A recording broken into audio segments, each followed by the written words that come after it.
Means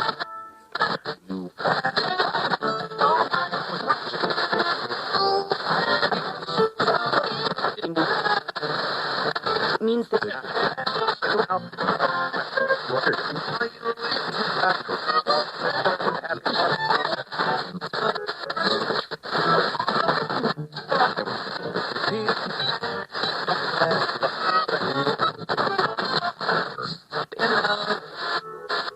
do it.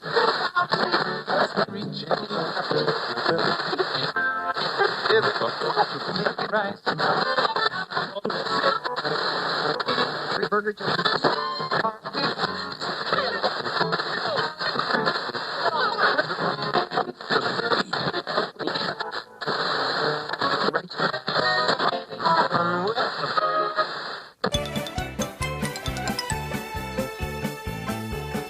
Welcome to hour 2 of Air Checks.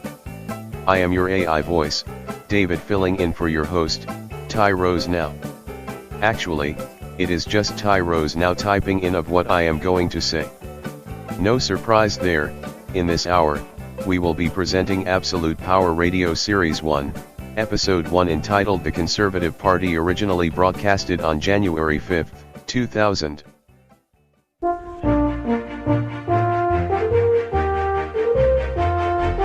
We present Absolute Power by Mark Taverner, starring John Bird and Stephen Fry.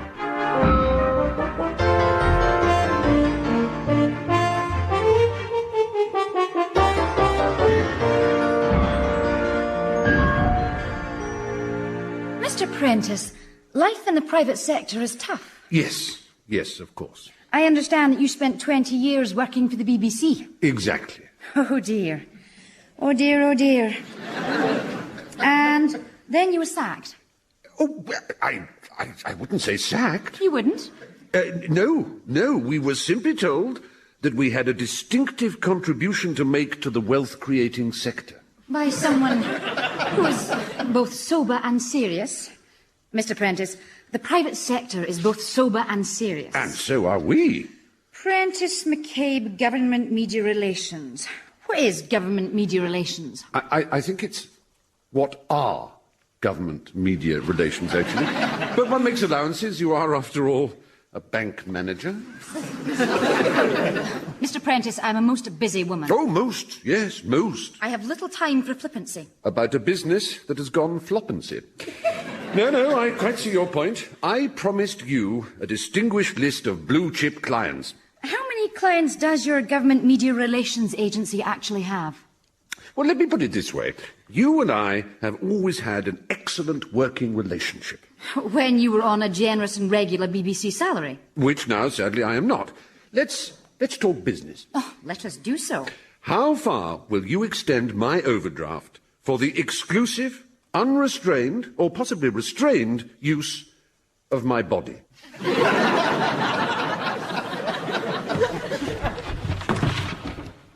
But you can't take that. That's my executive desk. But it hasn't been paid for, has it? No, that's my drinks cabinet. Yeah, not anymore, it's not. Oh, the sheer vulgarity of it. Look, this is Prentice McCabe. We are one of the fastest-growing agencies in London. Well, you'll have more space for it now, won't you? Prentice McCabe is at the cutting edge. The phone's been cut off. Not now, Sandy. Oh, look. A couple more weeks and there will be people beating that door down, begging to pay us a fortune for our services. Yeah, sorry, mate, that's how it goes. Excuse us. Yes, of course. Have I come at a bad moment? And who might you be? A solicitor? A bailiff? A debt collector? I am chairman of the Conservative Party. Yeah. Yes, of course you are. And I am Lorenzo the Magnificent. This is my friend Martin, Empress of all the Russias. No, I really am the chairman of the Conservative Party. Whatever you just come for, just take it. Have a chair, have several, have a couple of filing cabinets. I am, honestly. I've come to talk to you about my party's recognition problem. Are you saying you're a client? With money? Well, of course. Sandy, some tea. We're out of tea bags. Well, take some money out of petty cash. There isn't any money in the petty cash. Sandy, not now. I'm only the office trainee. It's not my job to pay for the tea bags. Oh, right. Well, now, Mr. Money. Sir Archibald Sullivan. Sir Archibald Sullivan money, Martin McCabe. We here at Prentice McCabe offer a unique range of services to a select group of blue-chip clients. Do turn that bin upside down and sit down on it. Now, what particular service are you seeking?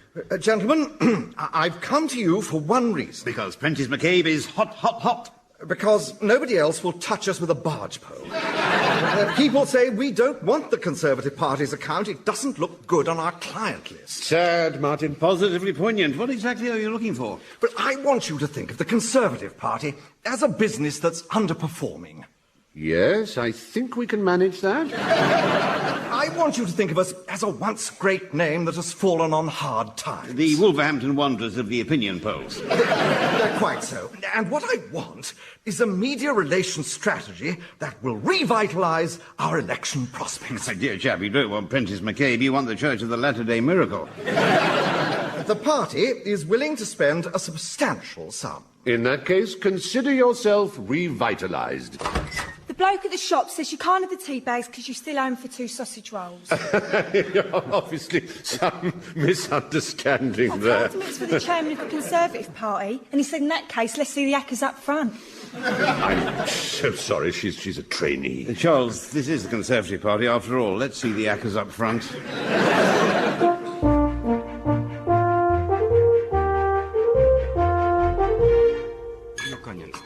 This is more like it. It's a terrible effort, this private sector lark, isn't it? Relentless racing and chasing. If that's what it takes to succeed, Martin, Prentice McCabe will do it. It's an awful shock to a man who's spent all his working life at the BBC, though, isn't it?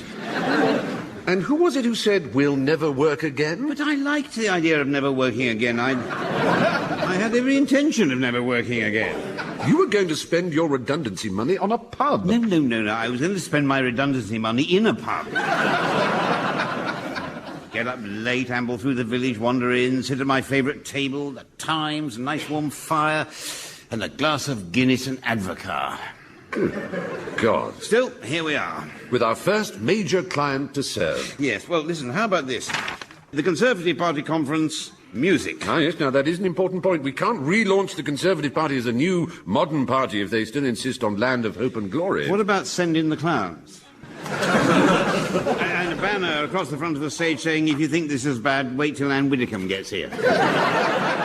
Pleasing concept, but can we sell it to the client? Now, the other thing they need is a symbol. Yes, a logo, like New Labour's Red Rose. Yes, or that bird thing the Liberals have got. Yes, Martin, that's brilliant. What, that bird thing? No, a symbol, a logo. Something people will see and automatically think Conservative Party.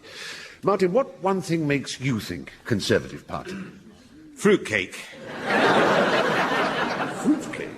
So I go back to the client and propose a nationwide poster campaign saying vote Conservative with a picture of a fruitcake. Well, a positive, happy fruitcake. A happy fruitcake. Well, all right.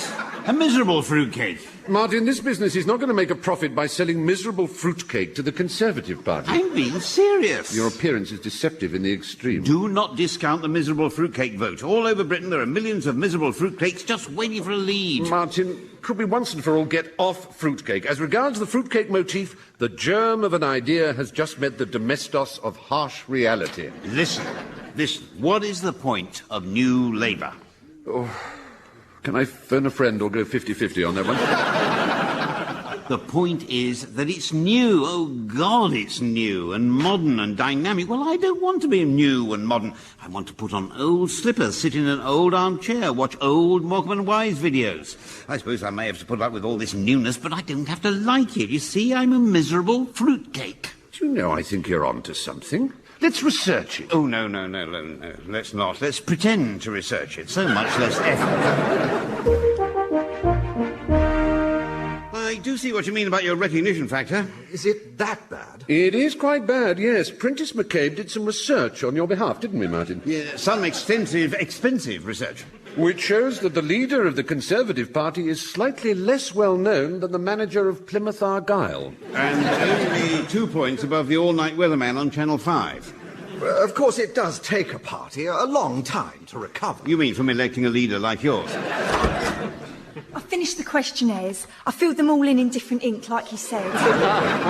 Not just at the moment, Sandy. Thank you. Do I get the 20 quid out the petty cash, like you said? For the tea bags, yes, certainly. Later. Mr. Prentice, what has making up questionnaires got to do with a national vocational qualification in business administration level 2? Yes, Sir Archibald, may I introduce our questionnaire design executive? Vital member of our team. Oh, pleased to meet you. Can you sign that? Sandy, not now. It's to say that I've greeted a client in a professional manner, according to Unit 7 of the National Vocational Qualification. All right. Thank you, Tory bastard. She is. Oh, God. Sir Archibald, I think it would be fair to say that we have the glimmerings of a strategy here, but I think we'd like to do some research. Would we? Mm-hmm. Yes, Martin, we would. We'd like to spend an afternoon in the House of Commons. Oh, I can certainly arrange that for you. Well, couldn't we just admit defeat and file for bankruptcy? Madam Speaker, when the Prime Minister looks at the latest unemployment figures, does he not agree that his government inherited a strong economy from the Tories and ruined it? I'm very glad he mentioned figures, Madam Speaker. This morning there was an opinion poll published in the Telegraph. His party is now further behind Labour than it was at the general election. He has taken a massacre and made it worse.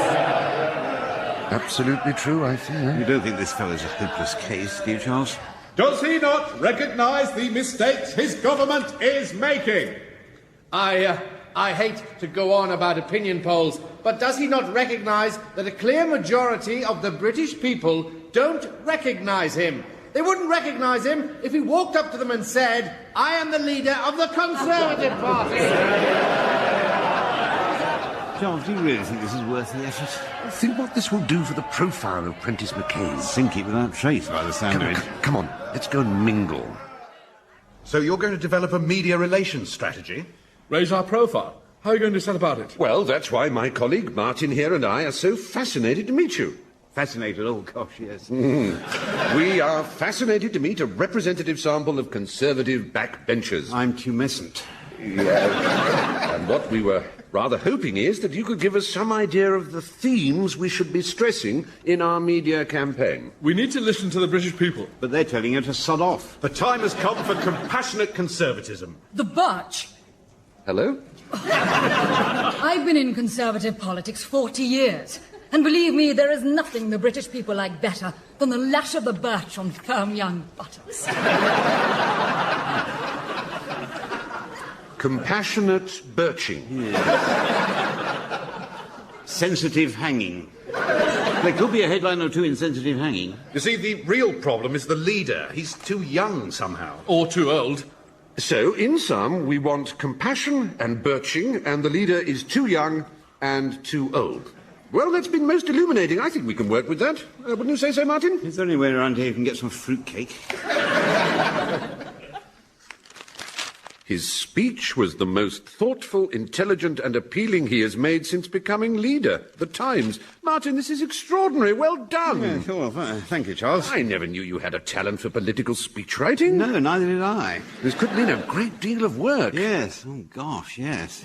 No. What was it the Telegraph said? There must be millions of ordinary citizens who will warm to his message and who respond instinctively to calls for compassion with discipline, flogging with fruitcake. If the Tory leader keeps this up, the next election is not such a foregone conclusion as some would like to think. Well done, Martin. Well done. I don't even like Conservatives. I mean, if it wasn't for them, we might still be in the public sector, wasting our time and other people's money. I was put on this earth to waste my time and other people's money. That's what I'm for. Yeah, but before we can waste it, Martin, we have to earn it. We're going to turn the Conservative Party into the success story of the new millennium, and we're going to charge a great deal of money for doing so. Mr. Prentice, there's a call for you. He says it's urgent. Mr. Prentice, over here. Ah, over there. Shh. Mr. Prentice, I represent the sources close to. The sources close to what? I come from a department which does not exist. Customer relations at Marks and Spencer?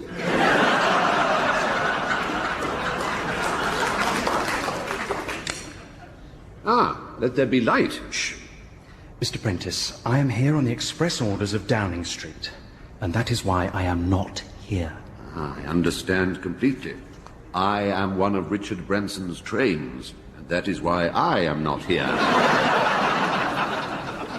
You know, in fact, there really is nobody here. There's no need to whisper. If this meeting's really that secret, we could go to the Millennium Dome. That way we'll be really private. We at Downing Street have followed your work for the Conservative Party with great interest. It has been excellent. Downing Street is very disappointed. Well, we're merely doing our job, you know. The Conservative Party is a client like any other. You have a new client now. You're preparing for a special Conservative conference to relaunch the party and boost its credibility. Is it going well? It's going very well. It's going to be a disaster. An unmitigated catastrophe. It will destroy any possibility of a Conservative recovery this side of an election. Can I just here raise a vitally important ethical question? How much? In the event that you perform this service, Downing Street would be conspicuously grateful. There would be every possibility of future work which would be highly remunerated. Naturally, we are not in the habit of handing people cash in brown envelopes. Ah.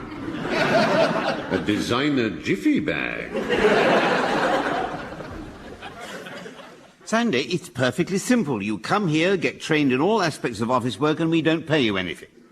It's called the government's New Deal. But it's not training, it's work. I'm running this office. And what could be better training than that? And you promised to review the question of paying me. And we shall. We shall set up a review which will conduct an inquiry and then produce a report. Then we might do something. The truth is, Sandy, at the moment we can't afford it. Oh, put that in petty cash, will you? Oh. Yeah, right. Martin, a word. Yeah, can I just finish this? It's the leader's speech for this blessed conference. Yes, never mind that. Get your coat. Oh, very well. Prentice McCabe, one moment, please. It's Sir Archibald. Ah, yes. No, not just now. Putting you on hold, caller. But, Charles, I think he's going to like the speech. La la la la la la la la. Martin, we must speak. La la la la la la. Still trying to connect you. Oh, he's hung up.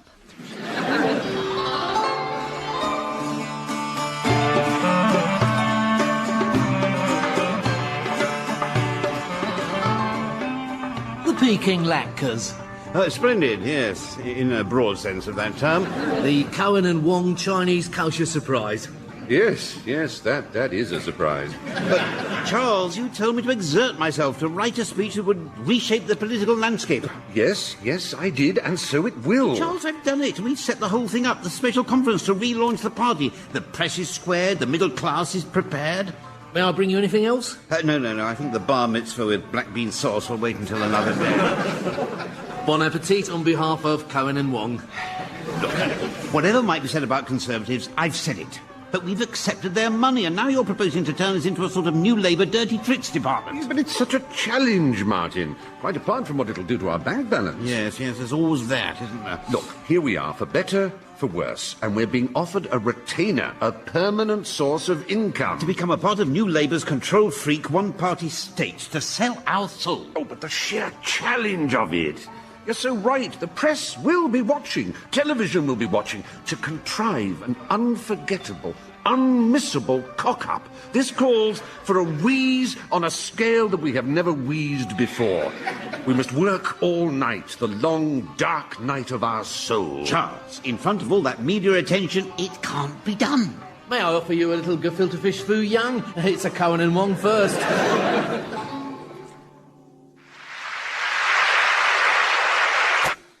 6 minutes. And that was for John Major. Yes, wouldn't it be nice to be guaranteed a standing ovation for talking absolute tripe? I mean, the leader can say anything he likes and they get up on their hind legs. Yes. My friends and I have converted to communism. You're all a bunch of spotty fascists. Let's all take our clothes off and have some caring conservatism. You see, but that is your problem, Charles, how to contrive a disaster. This lot applauded Virginia Bottomley doing Gilbert and Sullivan. Not even your devious brain is going to come up with anything worse than that. Face it, Charles, this is a wheeze too far, even for the Wheeze-Master General. Well, there's no need to sound so pleased about it. We're supposed to be a partnership, Martin. If one fails, we both fail. Yes, but anyway, I was rather looking forward to bankruptcy. I was getting myself into bankruptcy mode. As a matter of fact, I think I might nip off round the off-licence, get some Guinness and Advocar. Anyway, Charles, the Conservatives will pay us even if it's not a disaster. Yes, but they will pay us once. A retainer from New Labour will be regular money and regular fun. Oh, no, Martin. I'm not giving up just yet. Charles, you did give me the petty cash, didn't you? Yes? I gave it to Sandy to put in the petty cash tin. It's empty. Martin, I'm sure there's a perfectly reasonable explanation. Tea bags. You owe me 70 pence. Sandy? Sandy, can we have a word with you? Yeah. Oh, the petty cash. Yes. How much are you giving me? Sandy, when you came to us, it was in many ways a leap in the dark. Yeah, it was. It's all right. I've got used to you now. We are aware that you're from a difficult background. What? My dad? Yes, quite. Cost a fortune going up to Strangeways every month. Yes, indeed. And perhaps we haven't been as generous in rewarding your efforts as we might have been. Yeah. So what's the deal? How much? The thing is, there's a bit of a problem. You've spilt claret in the photocopier again. No. I'm sure we can get this sorted out and keep it private between ourselves. Well, I won't tell anybody what you've been looking up on the internet. Mind you, it was a bit of a surprise. I tried to log into Sir Archibald and I got Women's Mad Wrestling. Sandy. Oh, Martin, you do it. Sandy. Yes? Sandy. Yeah? Did you steal £200 from petty cash? What? Unfortunately, Sandy, a sum of money appears to have gone missing. Are you taking the piss? I even bought the tea bags out my own money. Are you serious? We are aware of your financial position. And whose fault is that? I'm only the bloody trainee. I do more work than the pair of you put together. I get 20 quid once a fortnight if I'm lucky. I spend half my time covering for you. Oh, I'm sorry, he's in a meeting. When what I ought to be saying is he's so brain dead, I don't know if he's got a name or just a tag at the end of his foot. Sandy, it may well have been our fault for creating temptation. I haven't touched your sodden money, you pompous tart. All I want to do is finish my national vocational qualification. Level 2. Level 2! And get the hell out of this stump. I'm supposed to be doing business letters, photocopying and basic invoicing. I come in here and I end up making tea for some bullberg who thinks he's chairman of the Conservative Party. Sandy. Stuff your office training, stuff your stupid agency and stuff you. Well, I thought I handled that pretty well. Well, it's only a couple of £100. Which represents our entire advance from Sir Archibald. Then we must simply earn some more. It's going to be a long night, Martin.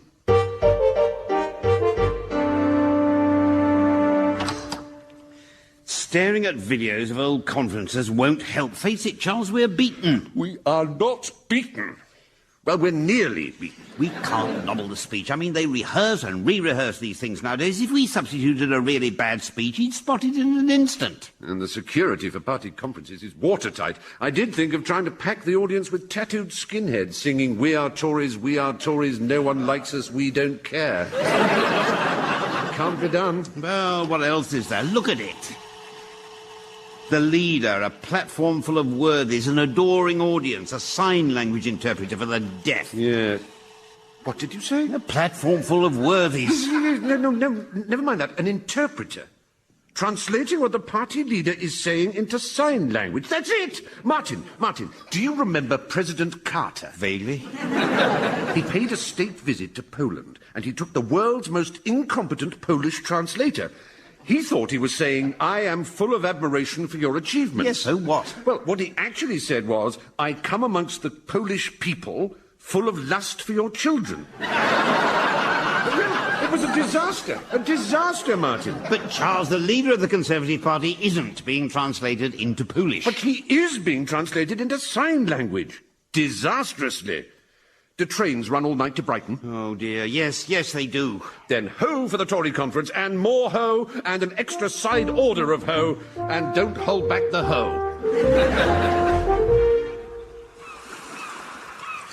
Now, when he gets back to the bit, I am delighted that Michael Portillo is back. Welcome back, Michael. Yep. That's it.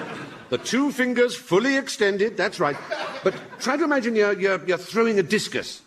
That's it. Like this? Exactly. And then it's welcome back, Michael. Splendid. Now, when he says the Conservative Party will come again and again and again... I like that, but I think you could afford to do it a bit more. We're not paying you to hold back, darling. In fact, at that point, you could even fall off the rostrum in a sort of sweaty mess. Now, Martin, you haven't seen this one. Have a look at this. Would you give us your My Colleagues in the Parliamentary Conservative Party? Certainly. Do you think it might be going a tad too far? I don't think so. In fact, I think you could afford to turn round so that people can actually see where you're pointing. Now, this rather weak passage in the speech, frankly, Martin, you know, this bit about the common sense revolution, I think that requires something particularly scatological. The Prime Minister, the man's a fraud. And let me say this to the voters of Kensington. I don't think he meant to say that to the voters. Thank you, and welcome back, Michael. My colleagues in the Parliamentary Conservative Party know, as I do, that the Conservative Party will come again and again. We will come again. Oh, dear. Oh, joy. Martin, I think it would be unwise to outstay our welcome. The station now. And that is what I mean by the common sense revolution. We apologise to passengers requiring the 10 o'clock service to London. It's a Richard Branson train, so it's not here. Oh. Gentlemen. Oh, Mr. Prentice, gentlemen. It's Sir Archibald. Oh, there's something I must tell you. We can explain everything. No, we can't, actually. Mr. Prentice, when I was last in your office, your petty cash tin was open on the desk. In it was the £200 I had so rashly given you. I fear I'm very much afraid. So he wasn't Sandy. You see, we can't afford to give you £200, and most of the party's benefactors are in prison. Even our jumble sales make a loss. We're Tories. We are Tories. No one likes us. As the Tory leader reached his climax, a climax of a quite different kind was being enacted by a seemingly demented sign language interpreter whose antics attracted the attention first of the press, then the television cameras, then the entire hall. Its speech ended amidst some confusion. Thus causing what might have been a triumph to descend into shambles. Sandy! Oh, Sandy, well, you came and you gave without taking, but we sent you away. Oh, Sandy. Sandy, we have made an error of judgment for which we apologise. We humbly apologise. We would be most grateful if you would resume your office traineeship with Prentice McCabe. Meaning I make the tea and do the photocopying. No. This is not a day for photocopying. This is a day for celebration. Look at that. Congratulations and well done. There will be plenty more where that came from. You haven't seen that, of course. Indeed not. That, Sandy, is a fax that does not exist.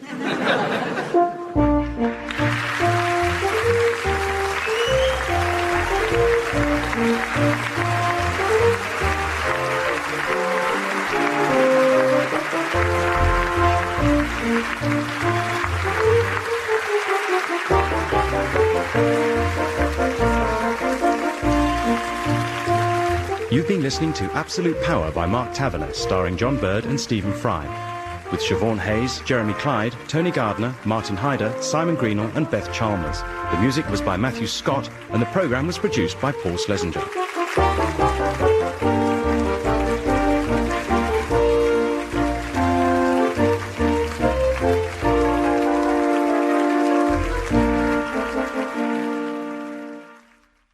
That was Absolute Power Radio Series 1, Episode 1 entitled The Conservative Party, originally broadcasted on January 5, 2000. Terry King is an ex-convict, an ex-con man with a chance to prove himself and find his feet again. His challenge is to bring life into a run-down community center with the support of Sandra Gaines, a social worker with a warm heart and an unhappy past.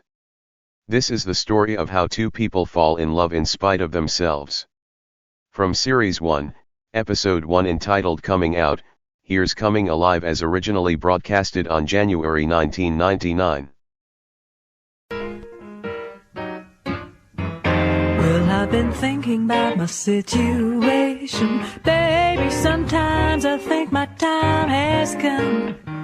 Been thinking about my situation. Baby, sometimes I think my race has been run. When I think of all the lies before me, well, I know what I will do for sure.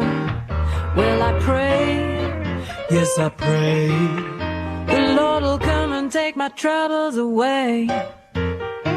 Coming Alive, written by Jim Eldridge and starring Carl Howman as Terry King and Phyllis Logan as Sandra Gaines. Part 1. Coming Out.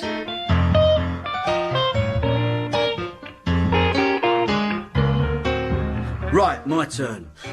I spy, with my little eye, something beginning with a B. Brick? No. I'll give up. What do you mean you give up? You've only just started. Well, I run out of words. Think, come on. B. I can't think of none. Well, of course you can. There's blanket. Oh, blanket? No. Well, you said it was. No, I didn't. I said blanket to show you a word in this cell that begins with B. Oh. Now, come on, there aren't many things left in the cell that begin with a B. B. Belly. No, it's bowl. Where? There. The toilet bowl. But that begins with T. Not the bowl doesn't. Well, you shouldn't have told me. I'd have got it. Eventually, maybe, but I'm due out tomorrow. We don't have the time. Oh, where are you going? Grove Hill Farm. Oh, a farm, eh? Yeah. Fresh air. Out of the city. Who was it who said, a God made the country, a man made the town? It was William Cowper. Oh. Which block's he in? He's not in any block. He's been dead for 200 years. Oh. One of the advantages of working in the prison library. Yeah, I wish I could get a job in there. Well, being able to read is usually a necessary qualification. I do read. Words, as well as pictures. Well, I'll pick things up easy. I know you do. That's why you're in here. This time tomorrow, Grove Hill Farm. Let me put it bluntly, Miss Gaines. You were wrong to do it. I know what I'm doing, Mr. Preston. It's not a case of knowing what you are doing. It's the fact that I am the head of this social services department and I wasn't informed. But you weren't here. You were away at a conference. Then you shouldn't have taken this man, King, Terry King. Then you shouldn't have taken him on. Haven't we got enough trouble on Grove Hill without putting a convict in charge of the community centre? He's coming out on licence. The idea of conducting this experiment with a con artist, the most devious, the most cunning He's type of... not. Mr. Wade assures me. Yes, of course Mr. Wade assures you. These parole officers are all the same. He's been landed with this experiment in prisoner care. Now he wants to get the problem off his desk and onto ours. Whose idea was this, anyway? The original initiative came from the probation service. Oh, the probation service, yes. I might have known. These people have no idea. It's one way of dealing with the overcrowding in prisons. Yes, letting them out. Under supervision. Under our supervision. Taking up our time.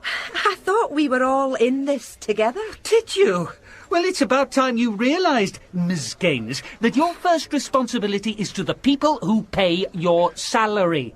Which is not the probation service and not the parole board, but the Department of Social Services. That centre on Grove Hill comes officially under the Borough Council and at best under the Department of the Environment. It is the least of our concerns. But this is no longer a welfare state, Ms. Gaines. This is a business. And the sooner you wake up and realise that, the better. His personal belongings are all signed for, Mr. Wade.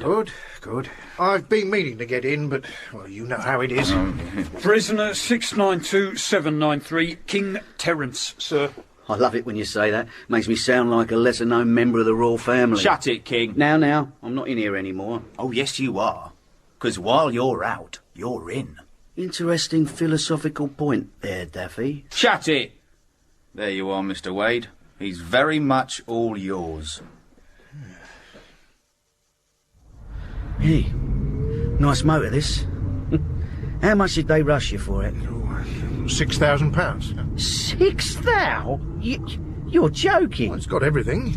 Electric windows, central locking, airbag. Yeah, but... Oh, I don't want to upset you, but...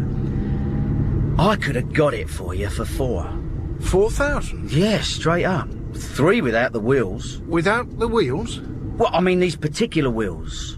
See, what they've done, they've put the price up because they've slapped these chrome molly hubs on. But frankly, they're not all they're cracked up to be. They're not? No. I picked all this up from a bloke I met inside he was in the motor trade.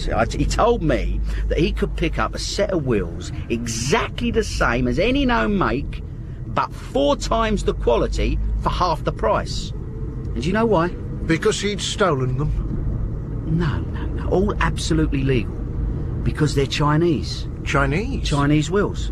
I've never heard of Chinese wheels. Well, no one has. That's the beauty of it. But in a year's time, according to this bloke, you won't be able to buy Chinese wheels for 5 times the price. I don't want to appear suspicious. No, think of it a minute. Which is the oldest wall in the world? Hadrian's? No, the Great Wall of China. And which is the oldest form of cutlery in the world? The knife? No, the chopstick. And which language is spoken by more people than any other? Chinese? Chinese, exactly. And 1,000 million Chinese can't all be wrong. We are talking about a nation that produces things that last forever. Believe me, these wheels will outlast any car they're put on. I still think it sounds a bit dubious. It's all legal and above board and a bargain. And luckily, because not many people have got wise to the Chinese wheels yet, I can do you a set through someone I know for only £200. And that's for the whole 4. Yes? Miss Gaines?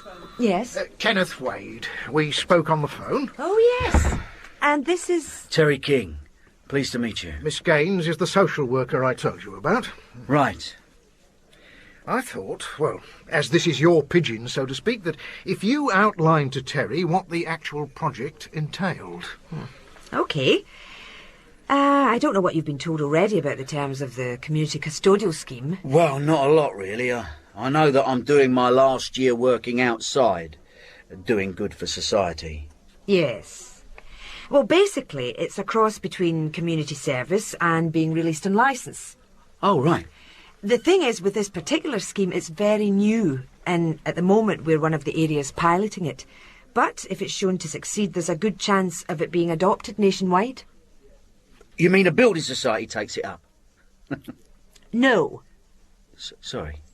If you fail, then you could be letting down thousands of other people for whom this could be a way out of prison. I see. So I'm a bit of an experiment. Right. For this particular experiment, you'll spend the last year of your sentence working on Grove Hill Farm. Yes, Mr. Wade told me about that. And I'm really looking forward to it.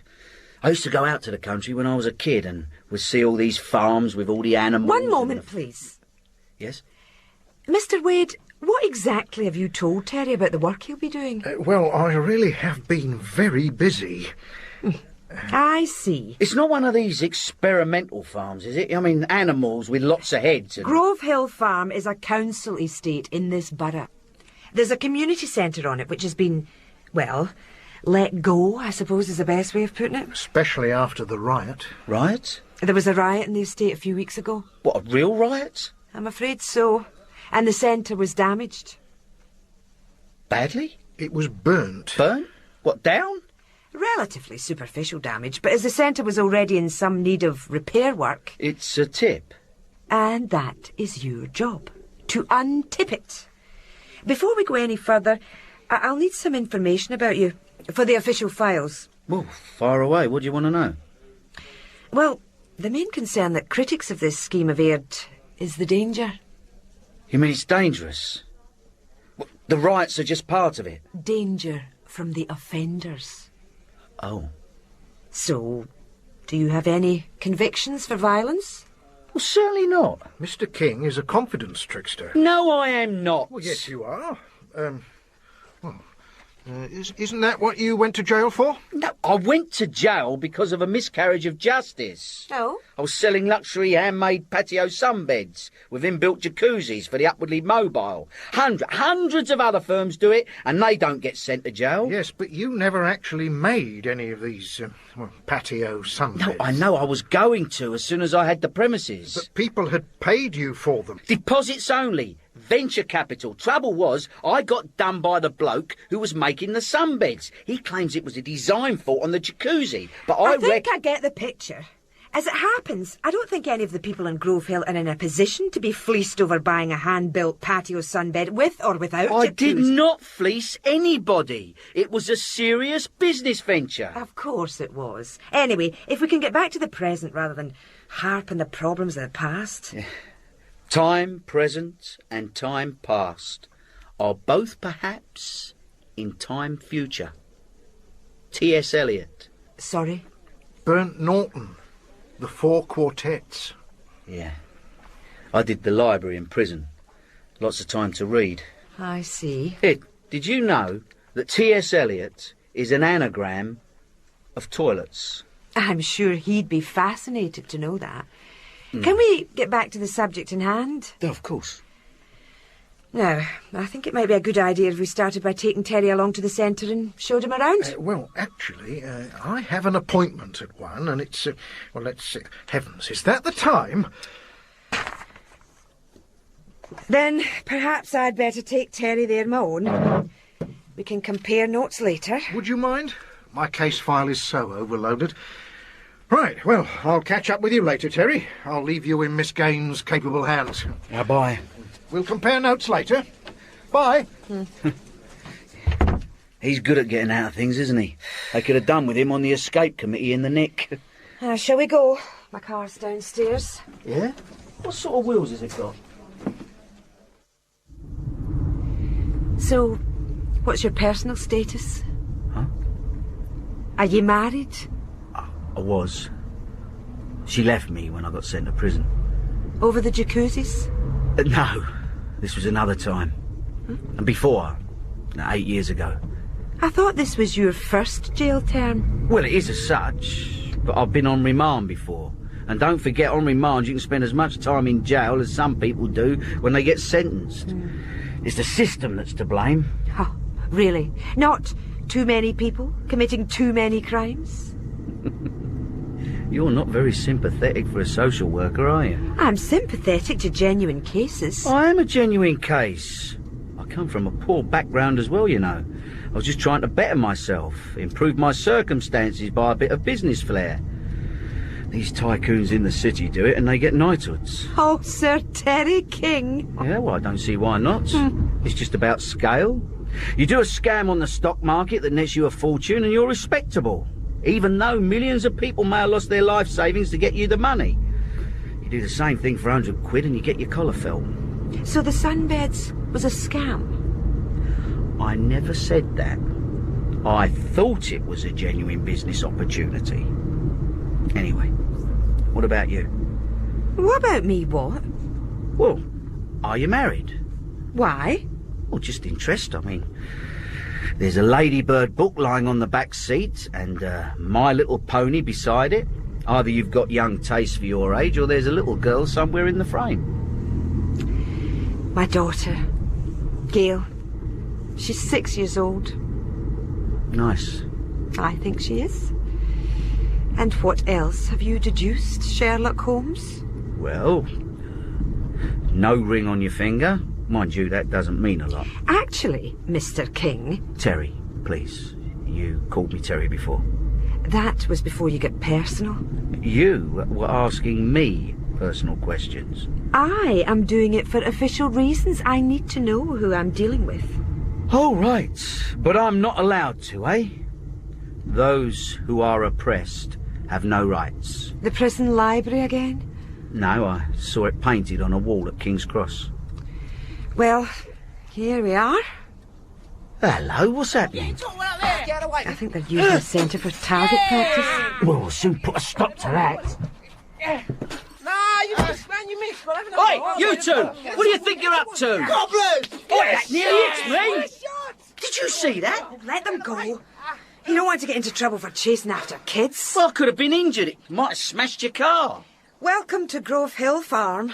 Come on, let's go in. Well, this is it. Lovely. That door at the end goes to a room at the back of the stage. Over there is the kitchen. Good. I could do with a cuppa. Oh, you have a job. The electric points are all broken. Oh. As you can see, the windows need repairing and that door's broken. The false ceiling's coming down over there. The plumbing's out of action because the toilets were torn out in the riot. Was this before or after they set fire to the place? Well, they didn't actually set fire to the building.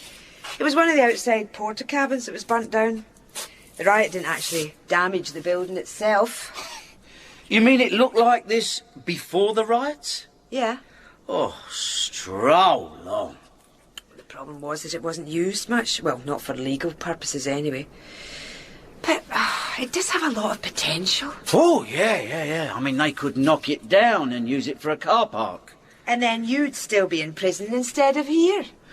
True. One day this place will come alive again. You mean it was alive before? Oh, yeah. When the estate was first built, years ago. Oh, there was everything here. Dances, music, evening courses, bingo. What happened? Oh, money ran out. No, it's got to be more to it than that. You don't need money to run a bingo session. People stopped coming. All the things that can go wrong with an estate started to go wrong. The old people began to feel afraid to go out at night. There's no money to pay for someone to look after this place during the day. So the vultures moved in and picked it to pieces. But this place could make a difference if it works. Bingo again. Everything. Music, concerts, evening classes, day classes for the people who are stuck at home with nothing to do, a creche. Oh, no. Changing nappies isn't my style. It doesn't have to be you. All I want is to get it up and running and then we can bring in other people. I want to bring government schemes in, jobs. Hey. This place means a lot to you, doesn't it? Grove Hill Farm has got a reputation as one of the worst estates in the borough. The people who live here hate it. This centre can change that. It can make the people here be proud of themselves again. We do our best, but it's a slow job. One thing at a time. We've got to start somewhere, so we'll start here. Well, I'll do my best. I promise. Right, I suppose I'll better get on with it. Well, at least start listing the damage. That should keep you occupied for a while. True. I've got to get back to the office. More meetings. Hopefully you'll be all right here on your own. Here are the keys to the place. Right. Does it really need locking up with all these broken windows? That can be the first on your list. I'll be back about 4 to take you to your accommodation. Oh, that's a relief. I thought I was going to have to bunk down here. You'll find any cleaning materials you need in the cupboard, unless they've been stolen. Right. I'll see you about 4 then. Yeah. Oh, which cupboard? Which cupboard? All right, then, I'll find it myself. Right, let's have a look. See what we got here. Kitchen. Remains of.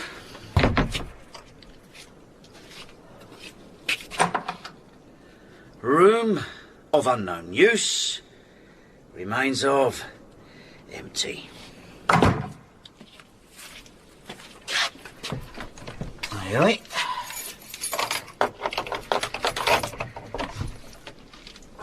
Hello. Oh, hello. Who the hell are you? Steve the Man Addison. It's my office. What do you mean, your office? How did you get in here? I got my own entrance. That door over there, that's my padlock on the outside. But what are you doing here? I work here. Work? What's all this lot? Car stereos, speakers, seat... Car spares. Have a look at these. Chinese Italian hubcaps. Chinese? Chromoly. Chromoly?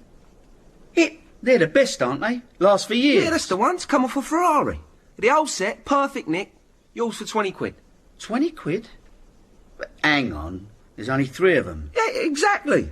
Well, they look great on a Reliant Robin. Yeah, come on. Look, I'm not interested. And for your information, as of now, I'm taking over this place. It's going to be repaired and turned back into a community centre. Why? Why? Because that's what's going to happen, that's why. And we'll start by getting all these nicked car parts off the premises. They are not nicked. They're salvage. Look, I don't care what you call them. I want you and all of this stuff out. But it's my business. Where is he? This way. Oh, hello. What's going on out there? Where is he? He came in here. Excuse me. Hey, where you going? I'll see you later. No, this place is... That's him. That's the bloke. Eh? Right, you creep. Hang on. What's going on here? You went after my brother here. No, I never. Yes, you did. Chasing kids, eh? Well, I'm gonna smash your face. Hey, hang on. I was not chasing him. Yes, you was. Yes. But not to bash him. What for, then? What for? To give him his money back. Money? What money? He dropped it. I saw him as I got out of the car. I called after him, but he legged it. Eh? Oh, yeah, that's right. It was a £5. No, it wasn't. It was 50p. Here it is. Now, you make sure you look after it next time. You never told me you dropped any money. You said he chased you. Well, he did. Look, I've got to work in this place. I'm hardly likely to go around beating kids up in a place I've got to be, am I? It was definitely a £5 I dropped. I reckon he nicked the other £4.50. I think I'll hit him anyway. No, hang on. I only got out of nick this morning. Do you want to put me back inside already? The nick. He's lying. You want to bet? What was you in for? GBH. Yeah, but it wasn't my fault. Now, the jury agreed on that. The other bloke started it. Started what? It was last year. I was out for a drive with this woman. I didn't know she was married. I mean, you don't ask, do you? No. Anyway, her old man turns up and catches us in her car. And before I know what was happening, he goes for the car with a pickaxe. Go out. Straight up. Puts the windows in, slashes the tyres. With a pickaxe? Sharp things, pickaxes. Certainly are. I put one through me foot once. Yeah? Yeah. Well, there you are then. And he starts having a go at me with it, through the broken window. So I had a go at him. Self-defence, right? Right. The old Bill tried to pin attempted murder on me. Attempted murder? Yeah. Well, when I do a bloke, I do a bloke. Lucky for me, this bloke had a history of violence, so I got off with 12 months. So what are you doing here? I'm serving the rest of my sentence. It's some scheme or other, acclimatising me to normal society, they call it. Oh, look at the time. I better get on. They'll be here in a minute to check on me. Who will? The old Bill. Part of the terms of me being allowed out, they have to keep an eye on me all the time. Right, well, we'd better leave you to it then, eh? Come on, Whizzer, don't hang about. I still reckon it was a £5. Shut your face and come on! Yeah, I'll see ya. See ya. Look, if you see the old Bill on your way out, tell him I'm in here. Yeah, right, yeah, see ya. Yeah. Oh. Nice one, mate. Oh, you've decided to make a reappearance, have you, Mr. Budget Car Mart? And where did you disappear to, mate? Hiding. I've seen Hob in action. Hob? Yeah, the big stupid one. Here, was you really inside for GBH? None of your business. Now, start getting that stuff out of here. You ain't serious. I am, I told you. I'm not having nicked car parts in my community centre. They are not nicked. I don't care. I want them out. This is my living. Where am I going to put them? Where are you going to put... Well, take them home with you. I haven't got a home. Oh, you don't mean you live here as well? All right, I have got a home. I can't put this lot there. My dad don't even like me being there. He certainly ain't going to jump for joy if I bring this lot round. Well, I don't like them here. And nor will the council when they find out what's going on. Where are they going to find out? Because there's going to be things going on here. Concerts, dances, bingo, a day centre for the elderly. Yeah? Yeah. And I can hardly see them doing the old military two-step between a load of steering wheels and old car seats. All right. What am I going to do with the cars, though? What cars? Well, I've got a few old cars behind this place. I can't move them. Why not? For a start, most of them ain't got any wheels. I mean, if you leave wheels on a car around here, they get nicked. We'll stick the wheels back on then. Well, then most of them ain't got any engines either, so it's not a lot of use. I don't believe this. This place is a knacker's yard for dead cars. Oh, there's good scrap value in them, though. Hey, we could go into partnership. What? Look, listen, please. I am obviously not making myself clear here. 1, I want all this junk out. And 2, I want you out. O-U-T twice. Got it? Wait a minute before you make any hasty decisions. Oh, I've made it. I could be a big help to you. Oh, how? You're here to get this place going, right? Right. Well, to do that, you need someone who understands the estate. Well, I've got someone. A social worker. No, I don't mean knowing it officially. I mean knowing who does what, who owes who pulls strings, know what I mean? Who knows? Could be a few bob in it for both of us. There ain't gonna be any bobs in it for either of us. I am serious. I am keeping my nose shiny clean. All right. What about Ob? There's plenty of others like him around. You ain't going to be able to talk your way out of trouble every time. Be useful to know where it could be coming from. And what's in it for you? What deal? Until this place is up and running, I keep a little corner for me spares. How big is a little corner? Hardly any space at all. You won't even notice I'm here. That's what Hitler said when he moved into Poland. Come on. What'd you say? Yeah, all right. But only such time as it's up and running. And if anyone cops what's going on, I don't know anything about it, right? Deal. I think we're going to make this work. Right. 20 to 4. Just about time. Ah, Miss Gaines? Oh, is it important, Mr. Preston? Only I'm due to collect Terry King from Grove Hill at 4 o'clock and take him to the halfway house. Yes, well, I won't detain you. Good. Except to let you know that I've just come from a meeting of the Audit Committee. Oh? We've received a directive from our political masters. A swinging round of budget cuts. They've begun by cancelling all new initiatives, which of course includes those of your Mr. King. No.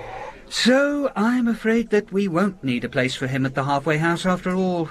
Unfortunately, it looks like he goes back to prison.